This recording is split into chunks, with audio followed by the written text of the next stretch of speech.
श्री हरिनाम संकीर्तन की जय, प्रभुपाद की जय। हरे कृष्ण। మీ అందరికీ హరిద్వార్లో స్వాగతం। హరే కృష్ణ। ఇది మన ఎంతో అదృష్టం ఇట్లాంటి పవిత్ర స్థానానికి రావడం।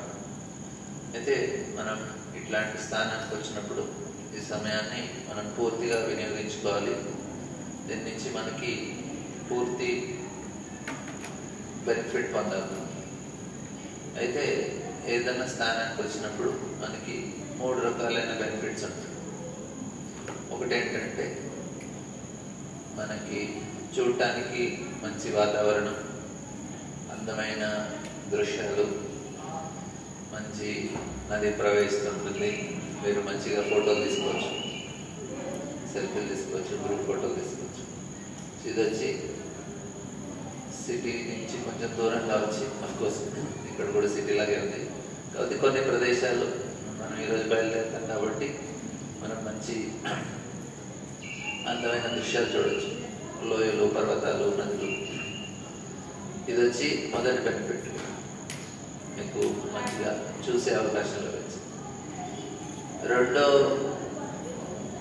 రెండో బెనిఫిట్ ఏంటి అంటే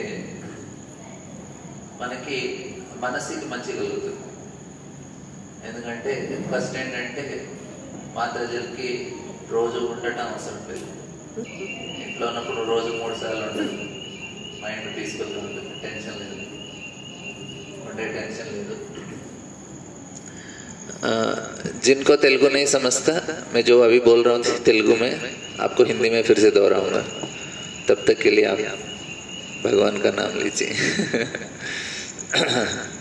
क्योंकि हमारे इधर आधे तेलुगु हैं, आधे हिंदी हैं, तो इसलिए मुझे 2 बार करना पड़ेगा।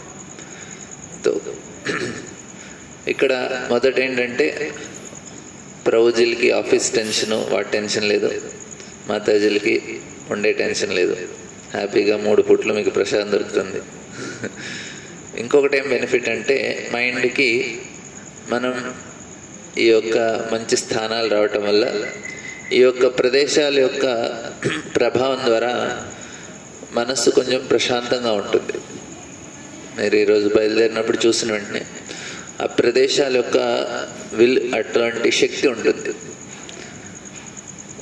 సిటీలో ఉంటే ఏంటంటే మన మనసులో ఆలోచనలు ఎక్కువగా ఉంటాయి, సిటీలో ఉంటే ఆలోచనలు ఎక్కువ ఉంటాయి, ఎందుకంటే అది రజోగుణంతో కూడి ఉంటుంది। ఈ యొక్క ప్రదేశాలు ఏంటంటే సత్వగుణంలో ఉంటుంది, మీ ఆలోచనలు తగ్గుతాయి, ఎంత ఆలోచనలు తగ్గితే అంత మనసు ప్రశాంతంగా ఉంటుంది। ఎంత ప్రశాంతంగా ఉండి అది 0 ఆల్ఫా బీటా గామా రేస్ అంటారు, సైంటిస్టులు కూడా కనుక్కున్నారు। ఎంత తక్కువ వైబ్రేషన్ ఉంటే అంత మనసు ప్రశాంతంగా ఉంటుంది। బ్రహ్మభూత ప్రసన్నాత్మ న శోచతి న కాంక్షతి సమస్సర్వేషు భూతేషు మద్భక్తిం లభతే పరం। మనసు చాలా ప్రశాంతంగా ఉంచుకోవాలంట।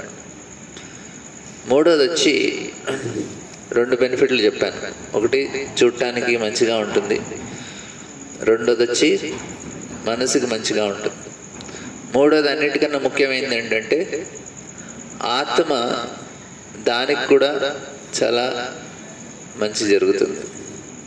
ఇది జస్ట్ మనాలి, ఊటీ అట్లాంటి ప్రదేశాలు కావు ఇవి, ఇదేంటంటే ఆధ్యాత్మికంగా కూడా చాలా శక్తివంతమైన ప్రదేశాలు। దీనివల్ల కూడా మనకి ఆత్మకి మంచి జరుగుతుంది, ఆత్మకు ఒక రకమైన ఆహారం లభిస్తుంది। అయితే ఈ పూర్తి బెనిఫిట్ మనం పొందాలి। ఇక్కడికి వచ్చినప్పుడు మనకి 3 బెనిఫిట్లు పూర్తిగా మనకి పొందటానికి ప్రయత్నించాలి। దీనికి తగ్గట్టుగా ఏమేం చేయాలో మనం చూద్దాం। అయితే ఇక్కడ तो मैं बता रहा था, कितने लोगों को तेलुगु नहीं समझता? 1 2 3 ठीक है। तो मैं बता रहा था कि हम जब ऐसे स्थान पे आते हैं हमको 3 फायदा होता है। तो आपको मैं पूछने वाला हूँ, आप याद रख लीजिए, क्योंकि इसमें क्वेश्चन आंसर्स रहता है। मतलब मैं प्रश्न पूछूंगा, समाधान आपको देना पड़ेगा और मार्क मुझे मिलेंगे, क्योंकि मैंने अच्छा आपको बताया इसलिए। मतलब टीचर अच्छा टीच करता है तो शिक्षक सीख लेते तो मैं क्या बता रहा था, हमको हम इस ऐसे इतना पैसा खर्च करके आए, पूरा फायदा होना चाहिए। तो फायदा 3 प्रकार का होता है। एक होता है अपने शरीर का, आपको देखने में अच्छा दृश्य मिलेंगे, अच्छे अच्छे वातावरण देखने को मिलेंगे, आप अपना फोटो ले सकते हैं, सब कुछ कर सकते हैं। तो ये हुआ पहला चीज़, क्योंकि सिटी के हलचल से दूर आके हम एकदम शांत वातावरण में हैं, देखने को भी बहुत अच्छा है। सिटी में तो सिर्फ बिल्डिंग दिखते हैं। और दूसरा है हमारा मन शांत हो जाता है। मन क्यों शांत होता है? क्योंकि हमारे विचार कम हो जाते हैं, अलग अलग विचार आते रहते हैं हर समय, क्योंकि हम सिटी में हैं, रजोगुण से भरा होता है। हम ऐसे सात्विक वातावरण में आते हैं तो मन का जो दौड़ना है बहुत दौड़ता है, इसलिए हम लोग डिस्टर्ब रहते हैं हर समय। टेंशन टेंशन टेंशन, जिसका टेंशन ज़्यादा है मतलब उसका मन बहुत दौड़ रहा है, क्या होगा क्या होगा क्या होगा इसका। लेकिन इधर आएंगे, एक चीज़ है, हमारा मन शांत हो जाता है। माता जी लोगों को अपना घर का हर समय 3 बार क्या बनाना, इससे दूर हो जाएंगे आप। अभी कुछ बनाने का ज़रूरत नहीं है, क्योंकि ब्रेकफास्ट बनाएंगे तो लंच का सोचना पड़ता है, लंच का बनाएंगे तो डिनर सोचना पड़ता है। और प्रभु जी लोग का भी ऑफिस का झंझट नहीं, कुछ नहीं। इस तरह से मन शांत हो गया। लेकिन सबसे फायदा क्या है, हम लोग ऐसे कोई साइट सीइंग जगह में नहीं आए, गोवा मनाली ऊटी जैसा नहीं। इधर एक पवित्र स्थान भी है। आध्यात्मिक रूप से हम बहुत प्रगति कर सकते हैं, ये बहुत महत्वपूर्ण चीज़ है। क्योंकि हम आते हैं इस जगह में ताकि हम आध्यात्मिक प्रगति करें। भौतिक प्रगति तो हो ही जाता है, क्योंकि लेकिन सिटी में हम लोग भौतिक प्रगति करते हैं। ऐसे तीर्थ स्थान में आते हैं आध्यात्मिक प्रगति करने के लिए। అయితే ఇక్కడ మనం 2 విషయాలు, ఒకటి ఏంటంటే మనం ఈ ప్రదేశాల్లో మనం భగవంతుడి యొక్క కథ వింటే చాలా చాలా తొందరగా మనకి మంచి సాక్షాత్కారం కలుగుతుంది. ఇంకొకటి ఏంటంటే ఇక్కడ మనం ఏదైనా ఆధ్యాత్మిక కార్యం చేస్తే వేలాది రెట్లు మనకి ఎక్కువ ఫలితం లభిస్తుంది. మీరు ఒక్కసారి హరే కృష్ణ అనండి, అందరూ అనండి, హరే కృష్ణ కృష్ణ కృష్ణ హరే హరే, హరే రామ రామ రామ హరే హరే. మీకు వేలాది రెట్లు సిటీలో జపం చేసిన దానికన్నా బెనిఫిట్. ఒకసారి సిటీలో ఇక్కడ హరే కృష్ణ అంటే ఇది ఎందుకంత విలువ? ఎందుకంటే మనం ఇక్కడ ఎంతోమంది ఋషులు మునులు ఇక్కడ తపస్సు చేశారు. ఈ స్థానాల యొక్క చాలా విశేషత ఉంటుంది. ఇక్కడ మనం జపం చేస్తే ఇప్పుడు మనకి సిటీలా కనిపిస్తుంది, కానీ ఇక్కడ చాలా గొప్ప గొప్ప ఋషులు మునులు తపస్సులు చేశారు. అందుకే ఈ యొక్క స్థానం ఎందుకు తపస్సు చేసేవారంటే ఇక్కడ అటువంటి శక్తిని ఇవ్వబడుతుంది. సిటీలోకి వెళ్తే ఆటోమేటిక్గా అందరికీ డబ్బులు సంపాదించాలని కోరిక ఉంటుంది. ఇట్లాంటి ప్రదేశాలకు వస్తే న్యాచురల్గా అందరికీ ఆధ్యాత్మికంగా ప్రగతి చెందాలనే కోరిక లభిస్తుంది. మనిషి జీవితం ఏంటి, ఏం చేయాలని. అందుకే ఈ ప్రదేశాలకు వచ్చినప్పుడు మనం ఆధ్యాత్మికంగా ప్రగతి చెందడానికి ప్రయత్నించాలి.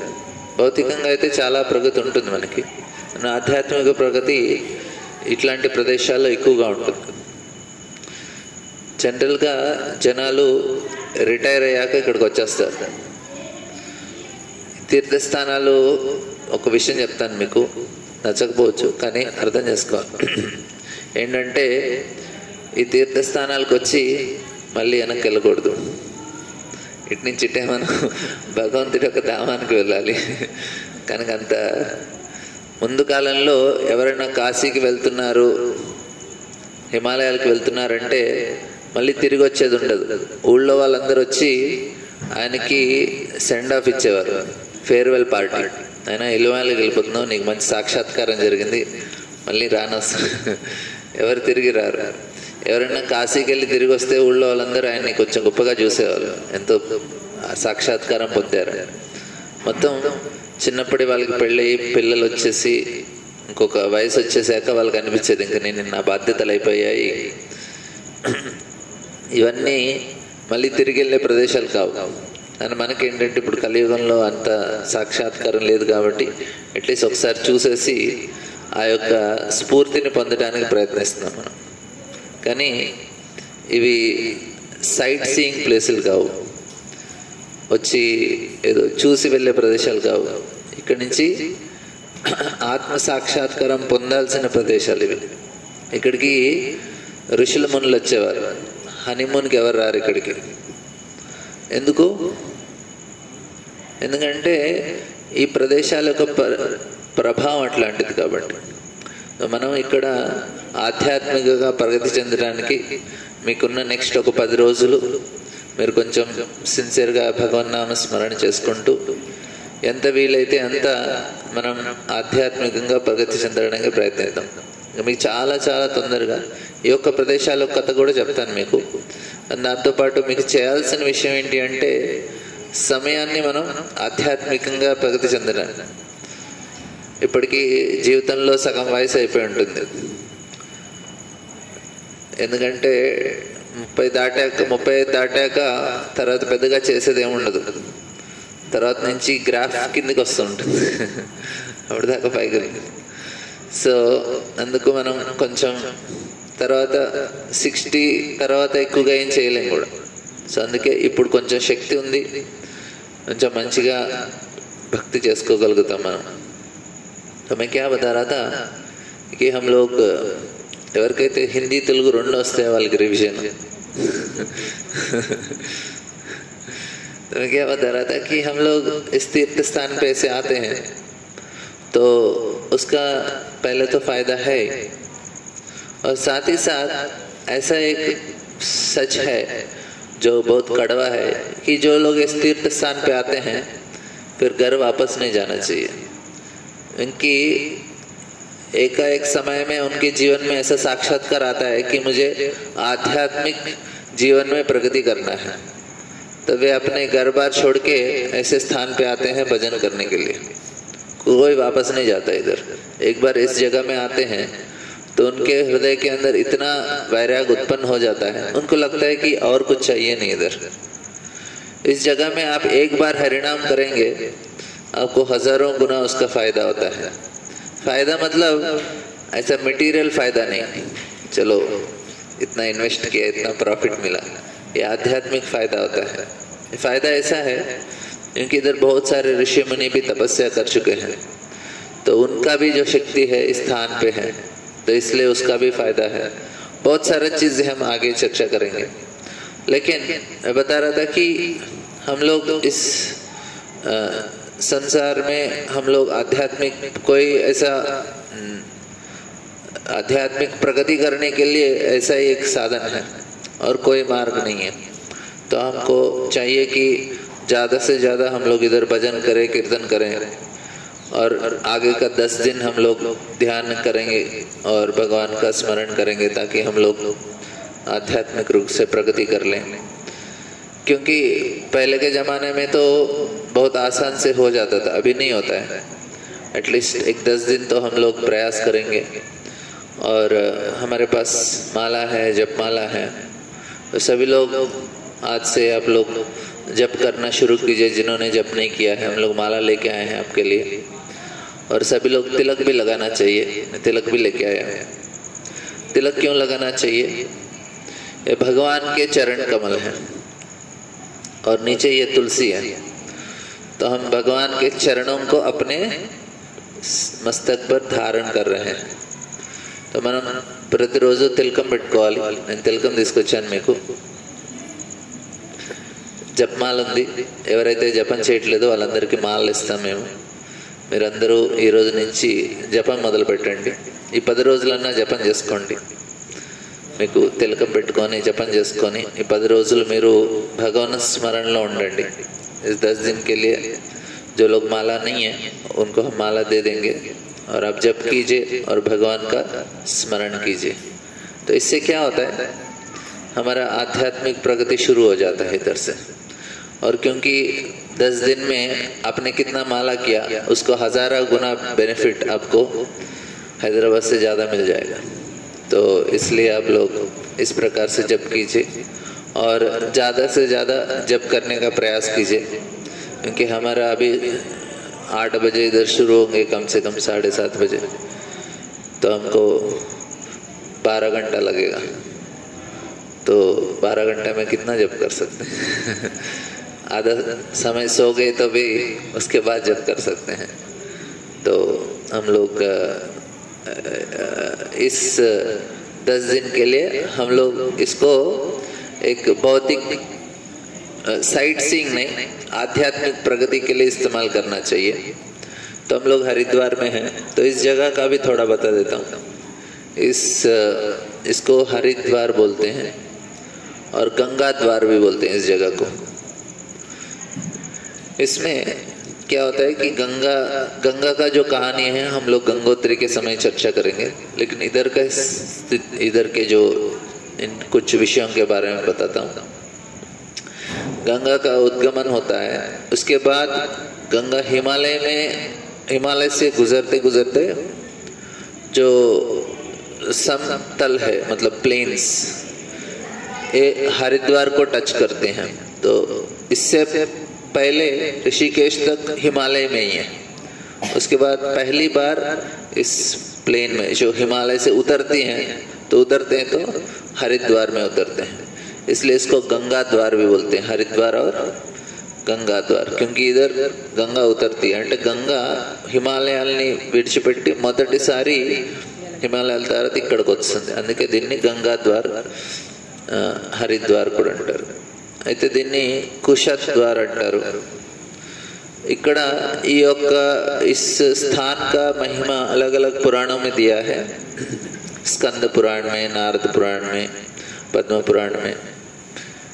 इसमें बताया गया कि किस प्रकार से एक बार नारद मुनि ब्रह्मा को पूछते हैं कि ऐसा स्थान बताइए जो स्थान भगवान हरि और भगवान शिव जी दोनों के लिए पसंद हो, और जिस स्थान में सबसे ज़्यादा फायदा होता है ध्यान करने से।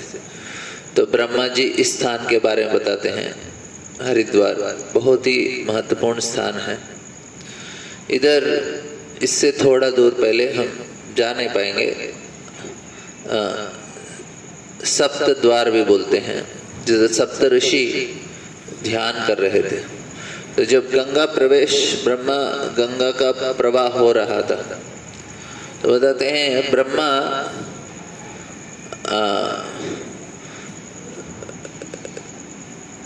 300 ट्रिलियन 40 बिलियन, ఇక్కడ सप्तद्वारम అని ఉంటుంది। 300 बिलियन 40 ट्रिलियन ब्रह्मा का आयु है, इतना साल जीते हैं, बहुत सारा शून्य होता है सामने। तो ब्रह्मा का एक दिन में 14 मनवंतर होते हैं, और 14 मनवंतर में एक मनवंतर में एक सप्तऋषि होते हैं, 7 सप्तऋषि। तो ये लोग और देवता लोग मनु के अनुसार इस ब्रह्मांड का जो मैनेजमेंट देखते हैं, मतलब भगवान है, उनके अंडर कैबिनेट मिनिस्टर है सारे देवता, और उनके साथ एक काउंसिल ऑफ एडवाइजर्स रहते हैं, मतलब जो उनको समझाते हैं कैसे करना चाहिए। वो सप्तऋषि होते हैं, कश्यप मुनि, अत्रि, वशिष्ठा, गौतमा, कपिला, भरद्वाजा, और ऐसे 7 सप्तऋषि हैं। तो ये ऋषि इधर तपस्या कर रहे थे। तो जो गंगा, उनको पहले गंगा प्रवेश करती है, पहले आती है ऊपर के लोकों से ध्रुवलोक में। गंगा ध्रुवलोक से सप्तऋषि लोक, सप्तऋषि लोक से इस भूमंडल में प्रवेश करते। तो इधर नजदीक में सप्तऋषि अभी भी हैं, तपस्या कर रहे हैं। सप्तऋषि लोग का आश्रम दिखड़ा, हमको दर्शन नहीं देते वो, पहले जमाने में द्वापर युग में भगवान का दर्शन होता था। సత్యయుగ में సత్యయుగాల్లో భగవంతుని డైరెక్ట్ దర్శనం చేసుకోవచ్చు। त्रेता द्वापर युग तक भगवान दर्शन कम दे रहे थे, भगवान दर्शन తెలియదు కాదు।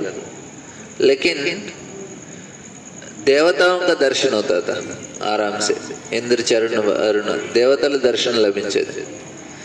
దాని తర్వాత నెక్స్ట్ ऋषिल दर्शन लभिंचेది, देवतल दर्शन लभिंचेది। बाद में ऋषियों को देख सकते, देवताओं को दर्शन नहीं मिलता था।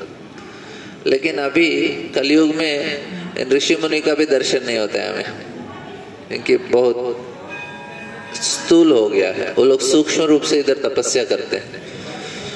तो कुछ लोग अभी गंगा माई हैं, तो इस्कॉन के दो अलग अलग महाराज हैं, तो दोनों को एक को गंगा माई का दर्शन हुआ है।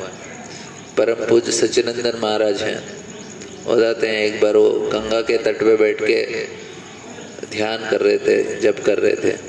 तो सच्चिदानंद महाराज అని ఇస్కాన్లో మహారాజ్ ఉన్నారు, ఆయనకి గంగామాయి దర్శనం అయిపోయి సాక్షాత్గా ప్రత్యక్షమైన, तो उनको साक्षात दर्शन हुआ गंगा का। और परम पूज्य राधानाथ स्वामी महाराज बताते हैं ऋषिकेश में, మనం వెళ్తాం ऋषिकेश, एक बीच में गंगा के नदी के बीच में एक पत्थर के ऊपर बैठ के वो ध्यान कर रहे थे। ఆయన ఒక మధ్యలో ఒక రాయి మీద కూర్చొని ధ్యానం చేస్తున్నారు राधानाथ स्वामी। एक महीने उन्होंने ध्यान किया, सिर्फ सुबह से शाम तक ध्यान करते थे। उनको कुछ पता नहीं, मतलब वो इस्कॉन के नहीं थे, అప్పుడు ఇస్కాన్లో లేరు ఆయన। జస్ట్ పొద్దు నుంచి సాయంత్రం దాకా రోజుకు ఒక క్యారెట్ తిని ధ్యానం చేసేవారు అంతే, एक कैरेट खाते थे पूरा दिन। तो एक उसके बाद धीरे धीरे एक हफ्ते के बाद उनको गंगा जब उनका प्रवाह हो रहा था, उसमें उनको हरे कृष्ण महामंत्र सुनाई दिया। हरे कृष्णा कृष्णा कृष्णा हरे हरे, हरे राम। तो पहले तो वो इन लहरों का जो प्रवाह है उसके ऊपर ध्यान कर रहे थे। तो पहले उनको ओंकार सुनाई देता है, गंगा प्रवाह है उसको ध्यान करेंगे। अभी तो सिटी में तो हमको इसका आवाज आएगा, अब ऐसे शांत वातावरण में जाएंगे, गंगा के ऊपर ध्यान करके उधर बैठेंगे। उनको बाद में हरे कृष्ण महामंत्र सुनते, गंगा माई भी भगवान का नाम जप कर रही है। तो ప్రశాంతమైన వాతావరణం వెళ్తే మన గంగ నుంచి ఓంకారం వినిపిస్తుంది, ఇంకా ధ్యానం చేస్తే హరే కృష్ణ మహామంత్ర కూడా మనకు కాదు। तो ये गंगा माई साक्षात देवी हैं इधर, तो जो उनके ऊपर ध्यान करेगा तो उनको उनका दर्शन भी मिल जाता है। हम आप में से कोई बहुत अच्छे साधना करेंगे, आपको भी दर्शन हो जाएगा। మీలో ఎవరైనా మంచి సాధన చేస్తే మీకు కూడా సాక్షాత్ గంగమ్మాయి దర్శనం జరుగుతుంది। మీరు 10 రోజుల్లో మీరు మంచిగా జపం చేసి దర్శనం తీసుకుంటారు। 10 दिन आप अच्छा जप करके भगवान गंगा माई का दर्शन ले सकते हैं, यमुना माई का दर्शन ले सकते हैं। और ये बहुत सारे ऋषि मुनि हैं जो हजारों सालों से तपस्या कर रहे हैं, उनका भी दर्शन हो सकता है। तो इधर हम लोग तो इधर इसको ब्रह्म तीर्थ भी बोलते हैं। एक बार एक हिमालय के एक राजा थे, उन्हें बहुत साल तपस्या किया है, तपस्या करके ब्रह्मा को प्रकट करते हैं। तो जब ब्रह्मा जी प्रकट होते हैं तो ब्रह्मा जी पूछते हैं क्या चाहिए, वो बोले इस स्थान में शिव जी हैं, विष्णु हैं, मैं चाहता हूँ भी आप भी इधर रहें। तो नज़दीक में हर की पौड़ी के पास ब्रह्म तीर्थ भी है, इधर ब्रह्मा जी का मंदिर है, मतलब ब्रह्मा जी उधर निवास करते हैं। और इसको हरि की पौड़ी, हम लोग कल आरती देखे थे, उसको हरि की पौड़ी बोलते हैं। पौड़ी पंजाब के भाषा में सीढ़ियों को पौड़ी बोलते हैं, तो हरि को जाने वाला सीढ़ी है इधर। तो ఇక్కడ బ్రహ్మస్థానం ఎందుకు అంటే బ్రహ్మవారి గురించి ఒక రాజు తపస్సు చేస్తారు, శివుడు ఉన్నారు ఇక్కడ, విష్ణు ఉన్నారు, బ్రహ్మవారిని అంటారు మీరు కూడా ఇక్కడ ఉండండి అని। అలా తపస్సు చేసి ఆయన మెప్పించి ఇక్కడ బ్రహ్మస్థాన తీర్థంలో ఆయన కూడా బ్రహ్మవారు కూడా ఉంటారు। సో ముగ్గురు బ్రహ్మ విష్ణు శివ ముగ్గురు ఇక్కడ ఉంటారు। దీన్ని హరికి పౌడి అంటారు। మనం నేను ఆరతి చూసిన ప్రదేశం, పౌడి అంటే మెట్లు, హరికి వెళ్ళే మెట్లు అనమాట। అందుకే ఇది హరికి పౌడి. అక్కడ అయితే ఇక్కడ సప్త తీర్థం అంటారు. అక్కడి నుంచి గంగ 7 భాగాలుగా విభజించి చాలా మెల్లగా ప్రవేశిస్తుంది. ఎందుకు అంటే ఆ ఋషుల యొక్క ఆశ్రమానికి ఎటువంటి నష్టం కలగకూడదని, వారి పట్ల ఎంతో ఆదరణతోటి. అందుకే 7 భాగాలుగా ఉంటుంది, అక్కడ మళ్ళీ కలుసుకుంటుంది ముందుకొచ్చి. తో అందుకే అది చాలా మంచి. అక్కడ ఎవరైనా పిండ ప్రదానం అవన్నీ చేస్తే ఆ ఋషుల యొక్క లోకానికి వెళ్తారు, సప్తఋషి లోకాలకి వెళ్ళగలుగుతారు. మనం పొద్దున్నే చూస్తే సప్తఋషి మండలం చూస్తాం కదా, ఆ లోకాలకు వెళ్ళే అవకాశం ఉంటుంది. ఆ యొక్క స్థానాలకు వెళ్ళి కొంచెం ధ్యానం చేసి పిండ अर्पण చేస్తే. बताते हैं कि गंगा माँ इन सप्तऋषियों को आदर देने के लिए उन्होंने 7 भागों में विभाजित किया अपने आप को, और उनको घूम के आश्रम को किसी तरह से नष्ट नहीं होने के लिए उन्होंने अपना प्रवाह को धीरे किया और 7 भागों में विभाजित करके फिर आगे जाके मिल जाती हैं, इसलिए उसको सप्ततीर्थ बोलते हैं। और बताते हैं कि जो लोग उस जगह में तर्पण इत्यादि अर्पण करते हैं तो वे सप्तऋषि लोकों को प्रवेश कर सकते हैं। और इधर एक बार दत्तात्रेय मुनि तपस्या कर रहे थे। अनसुयात्री ऋषि के पुत्र दत्तात्रेय, सोम और दुर्वासा 3 पुत्र हैं। उसमें दत्तात्रेय भगवान विष्णु स्वयं है। और एक बार इधर ध्यान कर रहे थे, तो जब गंगा जा रही थी तो फिर उनके आश्रम के बाजू में जिधर कुशा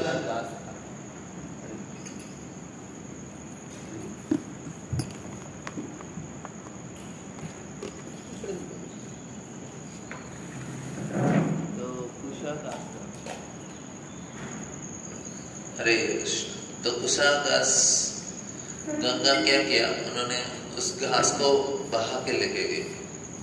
तो दत्तात्रेय मुनि को बहुत गुस्सा आया, बोले ऐसे कैसे कर सकते हैं आप।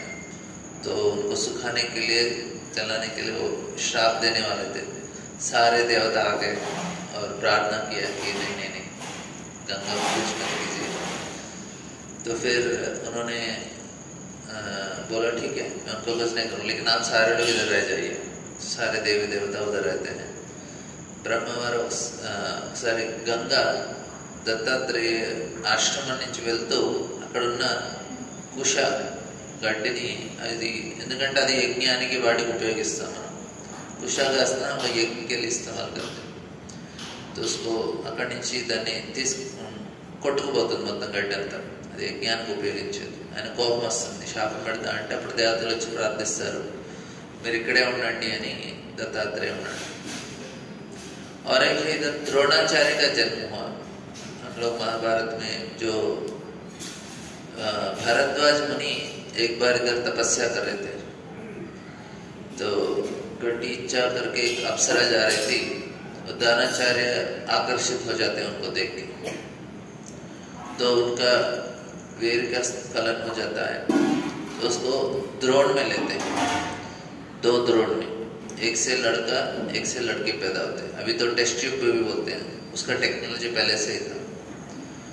तो एक द्रोण और द्रोणी, द्रोणाचार्य और द्रोणी उनकी बहन, उनका विवाह होता है कृपाचार्य से, सॉरी हाँ कृपाचार्य। तो इस प्रकार से द्रोणाचार्य का इधर जन्म हुआ है। और अर्जुन भी एक बार तपस्या करते हैं इधर, जब ఇక్కడ ద్రోణాచార్య యొక్క జన్మిస్తారు ఆయన భరద్వాజ మునికి జన్మిస్తారు. భరద్వాజ ముని ఒకసారి అప్సరా నుంచి ఆకాశంలో వెళ్తున్నప్పుడు ఆయన తపస్సు చేస్తున్నారు. ఇక్కడ ఆయన అట్రాక్ట్ అయిపోతారు, దాని ద్వారా ఆయన వీర్యాన్ని 2 ద్రోణాల్లో దొప్పల్లో తీసుకుంటారు. అందుకే ద్రోణ ద్రోణి అన్న చెల్లెలు జన్మిస్తారు. अर्जुन, हम महाभारत में देखते हैं कि एक बार ऐसा हुआ कि पांडवों का एक समझौता था, क्योंकि सारे लोगों ने एक ही द्रौपदी का साथ विवाह होता था, तो 5 को उनको बांटना होता है। तो बोलते हैं ठीक है, 1 साल तक एक के साथ द्रौपदी रहेंगे और जब अकेले रहते हैं कोई दूसरा भाई उसमें प्रवेश नहीं करना चाहिए, उस घर में या उस जगह में। तो एक बार ऐसा होता है कि एक ब्राह्मण का गाय चोरी हो रहा है, कुछ तो हो गया, तो तुरंत वो आते हैं और अर्जुन से विनती करते हैं आप मेरे गाय को बचाइए। तो अर्जुन उसको बचाने के लिए उनको अपना गांडीव चाहिए था। तो फिर वो उस महल में जाने के लिए सोचते हैं जिसमें गांडीव है, लेकिन उधर युधिष्ठिर और द्रौपदी थे। तो फिर उन्होंने सोचा अरे मैं जाऊंगा। तो उनका समझौता ऐसा है कि आप ऐसे करेंगे तो 1 साल तक आपको वनवास जाना पड़ेगा। तो अर्जुन ने सोचा अरे मुझे वनवास जाना पड़ेगा, लेकिन अभी इस गाय को बचाना है मुझे। फिर भी चले जाते हैं और अपना गांडीव लेके गाय को बचाते हैं। फिर बाद में बोलते हैं वापस आने के बाद युधिष्ठिर बोलते हैं ठीक है मैं अभी वनवास जाऊंगा। तो युधिष्ठिर बोलते हैं नहीं जरूरत नहीं है, क्योंकि आपको ऐसा गाय को बचाने के लिए किया। बोलते नहीं ऐसा तो नियम है। तो फिर 1 साल इधर आते हैं तपस्या करने के लिए। तो शिव जी का और अर्जुन के साथ एक अच्छा मतभेद क्या बोलते हैं एक युद्ध होता है। तो ఇక్కడ అర్జున ఇక్కడ తపస్సు చేస్తారు. మనం మహాభారతంలో చూస్తాం ఎప్పుడైతే పాండవులకి వాళ్ళ మధ్యలో ఒక అగ్రిమెంట్ ఉంటుంది. ఏంటి అంటే ద్రౌపది ఒక్కొక్క పాండవులతో ఒక్కొక్క సంవత్సరం పాటు ఉంటుంది. ఎవరైనా వాళ్ళు ఒంటరిగా ఉన్నప్పుడు అక్కడ ప్రవేశిస్తే వారి 1 సంవత్సరం దాకా వనవాసానికి వెళ్ళాలి, వేరే పాండవులు అక్కడికి వస్తే. అయితే ఒకనొక సమయంలో ఒక బ్రాహ్మణుడి యొక్క ఆవు ఎవరో దొంగలిస్తున్నారు. ఆయన వచ్చి అర్జున్ని వినిపిస్తారు కాపాడండి ఆవుని. అర్జున వెంటనే తన గాంధీవం గురించి వెళ్తారు. తన గాంధీవం ఉన్న భవనంలోనే ద్రౌపది యుధిష్ఠిరుడు ఉన్నారు. అర్జున కొంచెం ధర్మ సందేహంలో ఉంటారు. వెళ్తే నన్ను వనవాసానికి వెళ్ళాలి, వెళ్ళకపోతే ఈ యొక్క బ్రాహ్మణి యొక్క ఆవును కాపాడే వాళ్ళు ఎవరు ఉండరు. అయినా కానీ ఆయన ధైర్యం చేసి లోపలికి వెళ్ళి ఆవును కాపాడతారు. తర్వాత నేను వనవాసానికి వెళ్తా అంటారు. ధర్మరాజు అవసరం లేదంటారు, కానీ వెళ్తానంటారు. అయితే కృష్ణ దానికి ఆయన అంటారు సరే నువ్వు 1 సంవత్సరం పాటు తపస్సు చేసుకొని శివుడిని మెప్పించి పాశుపతాస్త్రం తీసుకొని చెప్తారు. तो कृष्ण को सलाह देते कि आप जाओ हरिद्वार में इधर आओ, तपस्या करो, शिव जी को प्रसन्न करो और आप इस पाशुपतास्त्र को ग्रहण करो। तो इधर ऐसा होता है कि जब अर्जुन इधर तपस्या कर रहे थे तो पूरी तरह से वो एकदम साधु बन गए थे। अच्छे से 1 साल तपस्या किया। तो शिव जी बोलते हैं ठीक है इनको थोड़ा परीक्षा करेंगे। तो शिव जी आते हैं एक आदिवासी के रूप में अपने पार्वती को लेके, और वो भी उस तरह से अपने आप को, और एक तो सुअर उधर से गुजर रहा था और वो अर्जुन के ऊपर प्रहार कर रहा था। एक्चुअली एक असुर था वो। तो अर्जुन उससे बचने के लिए उसको मारते हैं और शिव जी भी उसी समय मारते हैं उसको। तो फिर वो शिव जी बोलते हैं एक्चुअली मैंने पहले मारा है उसको, ये मेरा है। अर्जुन बोलते हैं ऐसा नहीं है, आपको चाहिए तो मैं देता हूँ, लेकिन मेरा है वो, क्योंकि मैंने मारा। तो फिर दोनों के बीच में पहले हाथों से झगड़ा होता है। बोलते ठीक है दिखा देंगे कौन शक्तिशाली है। तो अर्जुन पूरा अपना अस्त्र शस्त्र उठा, शस्त्रों के साथ लड़ाई करते हैं। तो शिव जी भी आराम से उनको हरा देते हैं, मतलब वो भी लड़ाई करते हैं। उसके बाद अर्जुन जो भी हाथ में आया पत्थर पेड़ ये उठा के उनके ऊपर फेंक रहे हैं। उसके बाद वो भी सारा खत्म हो जाता है। तो एक दूसरे को हाथ पकड़ के अर्जुन को पीटने लगते हैं। तो फिर बहुत देर ऐसा लड़ाई होता है। फिर अर्जुन ने देखा, क्योंकि वो शिव जी का तपस्या करने के लिए इधर आए थे, तो जो माला उन्होंने उनके शिवलिंग के ऊपर पहनाया था वही माला इनके गले में दिख रहा था। तो समझ जाते हैं शिव जी। फिर उनसे माफी मांगते हैं। शिव जी बोलते हैं नहीं नहीं, मैं आपके साथ लड़ाई करना चाहता था, मैं देखना चाहता था कि आप कितने शक्तिशाली हो, इसलिए मैंने इस प्रकार से किया। तो फिर शिव जी प्रसन्न होते हैं, उनको पाशुपतास्त्र, जो अस्त्र जो अर्जुन के लिए चाहिए था वो दे देते हैं। तो ये भी इस हरिद्वार में हो। ऐसे बहुत सारे, क्योंकि ये तीर्थ स्थान में जस्ट उसका पवित्रता और उसके इधर के जो लीला है उनके द्वारा इधर बढ़ता है। तो इधर ऐसा इतने सारे लीला हुए हैं और इतने सारे पुराणों में इनका वर्णन है। और एक वसु ब्रह्मा जी के बेटी माया को इस जगह का महत्व बनाते हैं, सप्त तीर्थ के बारे में, हरिद्वार के बारे में। और जब कुंभ मेला होता है करोड़ों लोग आते हैं इधर नहाने के लिए। तो ये भारत का एक विशेषता है, इसमें करोड़ों लोग आते हैं। और क्योंकि जो लोग इधर नहाएंगे उनके जो सारे पाप धुल जाते हैं। प्रॉब्लम क्या है ना, हम लोग फिर जाके कंटिन्यू कर लेते हैं, नया क्रिएट कर लेते हैं। इधर तो हो गया। तो ఇక్కడ అర్జున అర్థమైంది మాతాజీ? तो అర్జున ఇక్కడ ఆయన తపస్సు చేయడానికి వచ్చినప్పుడు శివుడు ఆయన్ని పరీక్షించడానికి ఆయన ఒక వేటగాడి రూపంలో వస్తారు. వచ్చినప్పుడు అక్కడ ఒక అసురుడు ఒక పంది, అడవి పంది రూపంలో వచ్చి అర్జున మీదకి ఆయన వస్తే అప్పుడు అర్జున ఆయన్ని బాణంతో కొట్టి చంపేస్తారు. అదే సమయంలో శివుడు కూడా వేటవాడి రూపంలో ఆయన కూడా బాణాలు వేస్తారు. ఆయన అంటారు ఇది నేను చంపాను నాది అంటారు శివుడు. అర్జున అంటారు లేదు నేను చంపాను నాది అని. వాళ్ళిద్దరి మధ్యలో గొడవ అవుతుంది. ఆ గొడవలో తర్వాత మొత్తం అర్జున తన దగ్గర ఉన్న అస్త్రాలని ఉపయోగించి శివుడితో యుద్ధం చేస్తారు. అన్నీ అయిపోతాయి. జనరల్గా అర్జున దగ్గర అస్త్రాలు అవ్వవు అనమాట, ఎందుకంటే సూర్యుడి నుంచి వచ్చినాయి, కానీ అయిపోతాయి. తర్వాత అక్కడ ఉన్న చుట్టుపక్కల రాళ్ళు చెట్లతో ఆయన కొడతారు, అవి కూడా అయిపోతాయి. అప్పుడు మళ్ళీ యుద్ధం చేస్తుంటారు. అలా శివుణ్ణి తన చేతులతో కొట్టి చంపడానికి ప్రయత్నిస్తున్నారు అర్జున. అట్లీస్ట్ ఓడించడానికి అయితే ప్రయత్నించారు. ఆ సమయంలో అర్జున ఏదైతే శివలింగానికి పూజ చేస్తున్నారో దానికి వేసిన మాల ఈ వ్యక్తి మెడలో కనిపిస్తుంది. అప్పుడు అర్జున అర్థమైపోయింది, సాక్షాత్ ఆయన శివుడు. అప్పుడు ఆయన ప్రార్థిస్తారు. శివుడు అంటారు లేదు నువ్వు ఎంత శక్తివంతుడో నేను చూడాలనుకున్నాను, నాకు నీతో యుద్ధం చేయడం నాకు చాలా మంచిగా అనిపించింది. అలాగా అర్జునకు ఆయన వరణిస్తారు. అది కూడా ఇక్కడ జరుగుతుంది. ఇది చాలా మంచి ప్రదేశం, అలా తపస్సు చేసుకుంటారు. దాంతోపాటు ఇక్కడ ఎన్నో మంచి మంచి లీలన్నీ జరుగుతాయి. ఎందుకంటే ఈ ప్రదేశాలు జస్ట్ మనం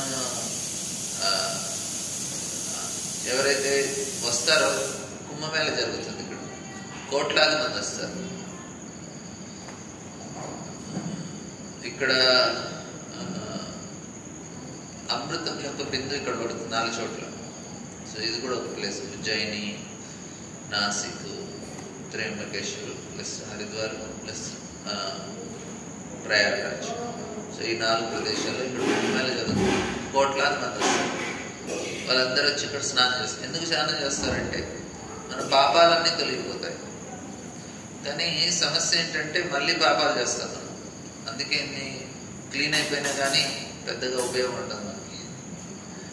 तो इसका बहुत इम्पोर्टेंट लेसन है. देखिए हम लोग जब इस स्थान पे आते हैं, हम लोग नहाते हैं गंगा में, हमारे सारे पाप धुल जाते हैं. लेकिन समस्या क्या है, हम लोग आगे जाके और ज्यादा इकट्ठा कर लेते हैं. तो क्यों ऐसा होता है? मतलब अभी बच्चे को हम बोलते हैं नहीं दौड़ेगा, एक लाफा भी मारते हैं उसको, फिर जाके फिर करता है. क्यों फिर से रिपीट करते हैं? जो गलती है ना वो हृदय में होता है. गलती कहाँ से होता है? हृदय से. जिसका मन शुद्ध नहीं है वो गलत करता है. तो हमें इस गलती नहीं करना है। इधर आके हमने अपना पाप भूल दिया, फिर से गलती क्यों होता है? क्योंकि हमारा मन शुद्ध नहीं है।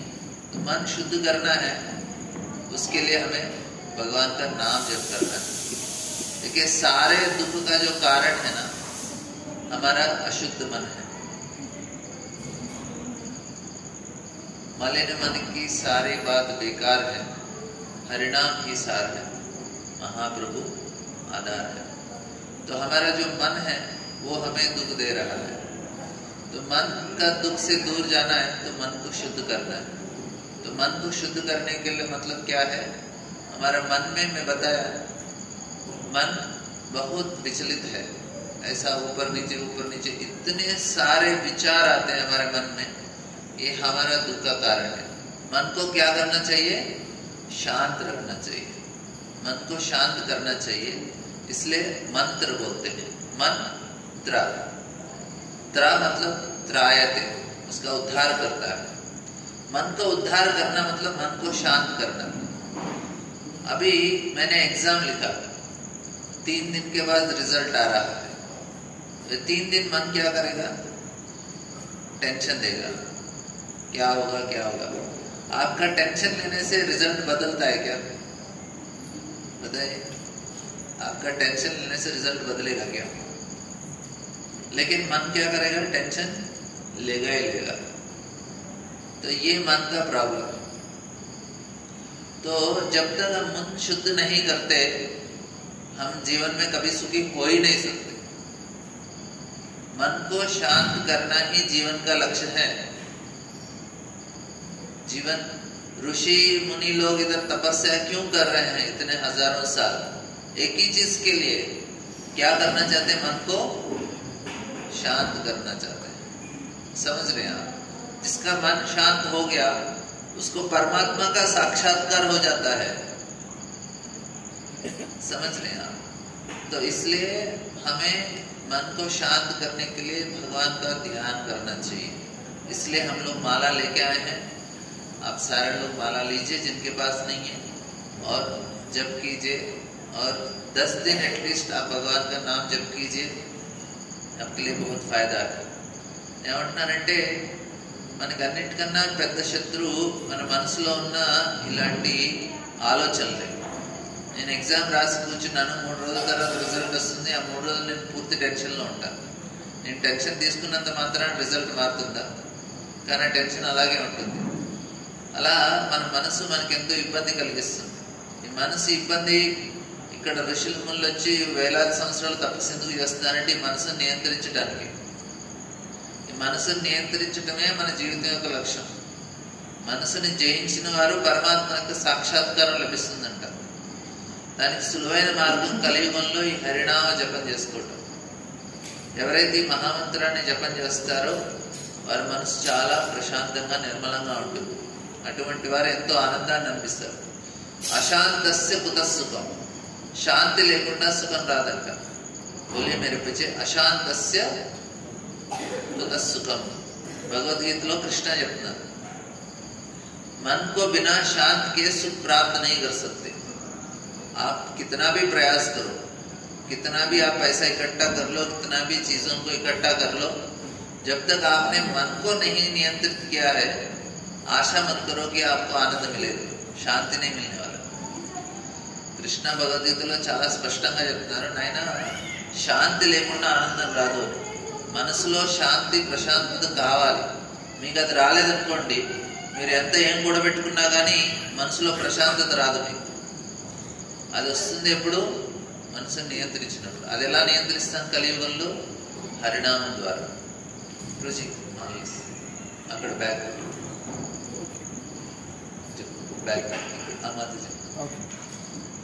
तो प्रभु जी अभी मैं आपके जो लोग माला नहीं करते उनके लिए मैं बता देता हूँ. आपके लिए माला लेके आया मैं. इस 10 दिन आप लोग सभी लोग माला कीजिए. आपके लिए तिलक भी लेके आया. सभी लोग अच्छा से तिलक लगा सकते हैं. भगवान के चरण कमल है, उनको धारण करने से इस जगह में हमारा मन होता है, मन नियंत्रित होता है. तो जप करने का मैं जो लोग जप कर रहे हैं नहीं कर रहे हैं सभी के लिए, इसमें 108 मणियां हैं और 109 है जो मेरो मणि बोलते हैं, कृष्ण मणि बोलते हैं। इस जप का 108 क्यों करने का, 108 का महिमा बताता हूं। देखिए अभी मैं बता रहा हूं आपको, मैं प्रश्न भी पूछने वाला हूं।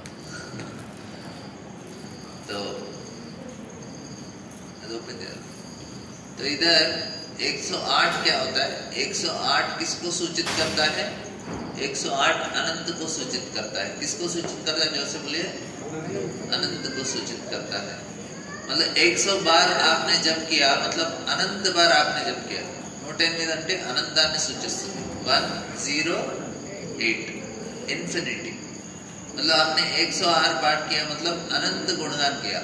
कोई भी मंदिर में जाते हैं दक्षिण भारत में, आप देखते हैं वो अष्टोत्तर शतनामावली करते हैं, 108 बार भगवान का नाम करते हैं। 108 बार किया मतलब अनंत बार आपने भगवान का गुणगान किया है, इसलिए अनंत है। समझ रहे? 108 मतलब अनंत को सूचित करता है, पहला चीज। दूसरा है 108 मतलब 108 इसको अक्षमाला बोलते हैं। क्या माला बोलते हैं इसको? अक्षमाला। अक्षमाला मतलब ये ब्रह्मांड को सूचित करता है। ये माला किसको सूचित करता है? पूरे ब्रह्मांड, इसमें पूरा ब्रह्मांड है। तो मतलब ब्रह्मांड ने सूचित। जब गुरु हमको माला देते हैं तो गुरु क्या कर रहे हैं? हमको ये माला दे रहे हैं और मंत्र देते हैं और बोलते हैं इस ब्रह्मांड में किसको ढूंढना चाहिए? हमको भगवान को ढूंढना चाहिए। ब्रह्मांड में किसको ढूंढना चाहिए? तो ये माला दे रहे हैं, क्या दे रहे हैं? भगवान गुरु क्या दे रहे हैं? ब्रह्मांड दे रहे हैं। बोले इस ब्रह्मांड को एक ही चीज ढूंढना है। हमें क्या ढूंढना है? हम लोग मोबाइल में ढूंढते हैं ना, सर्च रहता है, मतलब क्या सर्च करते हैं? आनंद को सर्च करते हैं। किसको सर्च करते हैं? टीवी में भी सर्च रहता है, मोबाइल में भी सर्च रहता है, लेकिन सर्च एक ही चीज को ढूंढ रहे हैं हम लोग। अंदर ఒకటే వస్తువుని ఎదుగుతున్నామంట. ఏం ఎదుగుతున్నాము? ఆనందాన్ని ఎదుగుతున్నాము। दो तरह के माला है। माला से जिसको दो स्टाइल का माला है, जिनको छोटा चाहिए छोटा है, बड़ा चाहिए बड़ा है, तो अपने स्टाइल से ले लीजिए। जिनको लगता है पकड़ने में आसान होगा बड़ा है, वो लगता है रखने में आसान होगा छोटा है, तो हमने दो लेके आया। जिसको जो पसंद है वो ले सकते हैं। प्रभु जी दे रहे हैं, वो गणेश नहीं जस्ट चुपा। तो इधर माला आप लोग, इसमें हम लोग ब्रह्मांड में किसको ढूंढना चाहिए? भगवान कृष्ण को ढूंढना चाहिए। लेकिन हम किस चीज को ढूंढ रहे हैं? आनंद को ढूंढ रहे हैं। लेकिन आनंद कहाँ मिलेगा हमको? कृष्ण के पास। आनंद ఎక్కడ దొరుకుతుంది మనకి? कृष्ण के पास। तो कृष्ण, तो इसलिए हम लोग ये माला दे रहे हैं। और इसमें हर माला में कौन सा उंगली से जप करना है वो भी मैं कल भी मैं रिपीट करने वाला हूँ, क्योंकि मुझे पता है आधा लोग से ज्यादा भूल जाएंगे। तो हमारा अलग अलग उंगली है। तो ये उंगली किसको सूचित करता है? भगवान को सूचित करता है। ఈ బొటనవేలు భగవంతుని సూచిస్తుంది। ये जो उंगली है इंडेक्स फिंगर, ये किसको सूचित करता है? हमारे अहंकार को।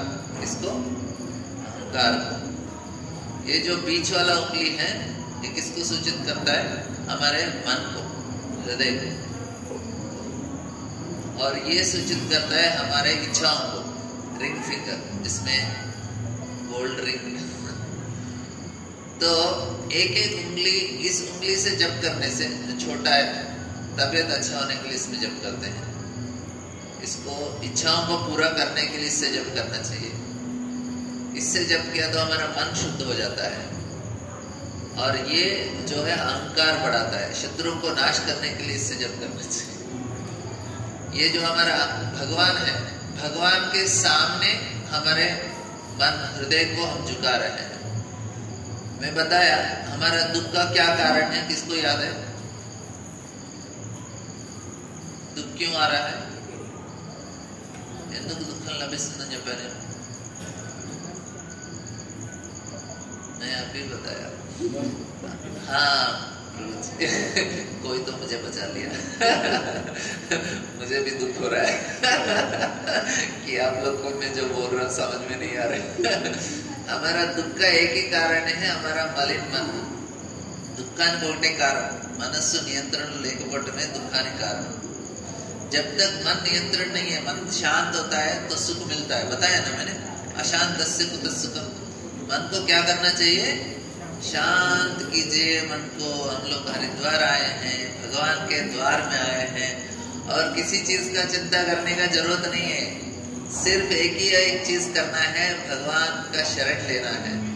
ఒకటే ఒక పని చేయాలి మనం ఇక్కడ, భగవంతుడి యొక్క శరణ తీసుకోవాలంతే। అన్నీ ఆయన చూసుకుంటారు। మీరు ఏం టెన్షన్ పడిన అవసరం లేదు। మీరు టెన్షన్ పడినంత మాత్రాన ఏం పరిస్థితులు మారవు। మీరు చేయాల్సిందల్లా ఒకటే, భగవంతుడి యొక్క नामस्मरण చేసుకోవాలి। भगवान का प्रेम से आराम से ध्यान कीजिए, एकदम मन को शांत कीजिए और आनंद प्राप्त कीजिए। ब्रह्मभूत प्रसन्नात्मा, ఇటువంటి ఆనందాన్ని పొందాలి। సిటీలో టీవీ ముందు కూర్చుంటే కూడా ఒక ఆనందం వస్తుంది, ఆనందం కాదు। ఇక్కడ వచ్చే ఆనందం చాలా విశేషమైన ఆనందం। దీన్ని పొందడానికి ప్రయత్నించండి। మీరు ఎటువంటి టెన్షన్ లేకుండా మనసుని భగవంతుడి యొక్క నామం మీద పెట్టుకొని ఎంతో ఆనందంగా ప్రశాంతంగా ఉండొచ్చు మీరు ఇక్కడ। అన్నీ భగవంతుడు మనకి చూసుకుంటారు।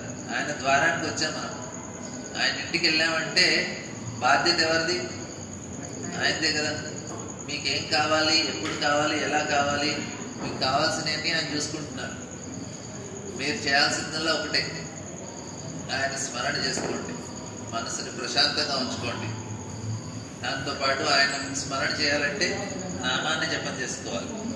ఎంత మీరు నామాన్ని జపం చేస్తే అంత మంచిది। ఇక్కడ నేను చెప్పినట్టుగా ఒకసారి నామం జపం చేస్తే మీకు వేలాది రెట్లు ఇక్కడ ఫలితం లభిస్తుంది। అందుకని ఇక్కడికి వచ్చింది మనం ధ్యానం చేయడానికి, జపం చేయడానికి, తపస్సు చేయడానికి। ఇక్కడికి రావాల్సిన ఒకటే ఒక ఉద్దేశం ఉండాలి। 3 బెనిఫిట్లు ఉంటాయి, శరీరానికి, మనసుకి, ఆత్మకి। మీరు ప్రశాంతంగా భగవన్నామ స్మరణ చేసుకోండి। ఇది అక్షమాల అయితే ఈ ఏళ్ళతో చేయాలి, అహంకారంతో జపం చేయకూడదు। इस उंगली से जप नहीं करना चाहिए, अहंकार है। हम लोग आए हैं भगवान के द्वार में, एकदम शांत हो जाइए, भगवान का नाम स्मरण कीजिए, बस सारा चीज भगवान देख लेंगे। इस उंगली से जप नहीं करना चाहिए, अहंकार है। हमको करना है बीच वाले उंगली से, बड़े उंगली से जप करना है, इस उंगली से। इसलिए हम बीड बैग देते हैं, बीड बैग में दंडो बैग, हम लोग ये उंगली को बाहर रखते हैं, बोले अहंकार है, टच नहीं करना चाहिए। तो हम लोग इस उंगली से नहीं करते, इससे करते हैं। और ये इच्छाओं को पूरा करने के लिए, तबीयत के लिए। तो आप देखेंगे बीड बैग में एक गोल भी रहता है, ऐसा बाहर रखते हैं उंगली, ताकि अहंकार से हम जप न करें। हम लोग करते हैं इस उंगली का जो है ना, हमारे हार्ट के साथ टच होता है। इधर दबाते हैं, हमारे हृदय में परिवर्तन होता है। ये ఇక్కడ ప్రెస్ చేస్తే మన హృదయంలో పరివర్తన ఉంటుంది। అందుకే माला इससे करते हैं। और जब हम लोग पैसा गिनते हैं, डबल काउंट जैसे बाहर काउंट करते हैं, लेकिन माला करते हैं तो अंदर करते हैं। एक एक बीड़ के ఒక్కొక్క పూసతో ఒక్కొక్క పూర్తి మంత్రాన్ని, హరే కృష్ణ कृष्ण कृष्ण हरे हरे, हरे राम राम राम हरे हरे। फिर अंदर माला अंदर आता है, पैसा बाहर जाता है, डबल बैठा माला। तो ये मंत्र इस प्रकार से जप करना चाहिए। ఈ విధంగా మనం జపం చేసుకోవాలి। माला हिंदी का नाम। तो ये पूरा ऐसा जाने के बाद मतलब मेरो बीड इधर आएगा, इधर जप नहीं करना चाहिए इसके ऊपर। इसको कंटिन्यू करेंगे। इसको क्या माला बोलते हैं? దీన్ని ఏమాల అంటారు? అక్షమాల। अक्षमाला ऐसे सीधा घुमाते जाएंगे, इट्ला तिప్పుతూ వెళ్తే इस संसार के चक्कर में ही फंस जाएंगे। ऐसा पूरा घुमाना नहीं चाहिए।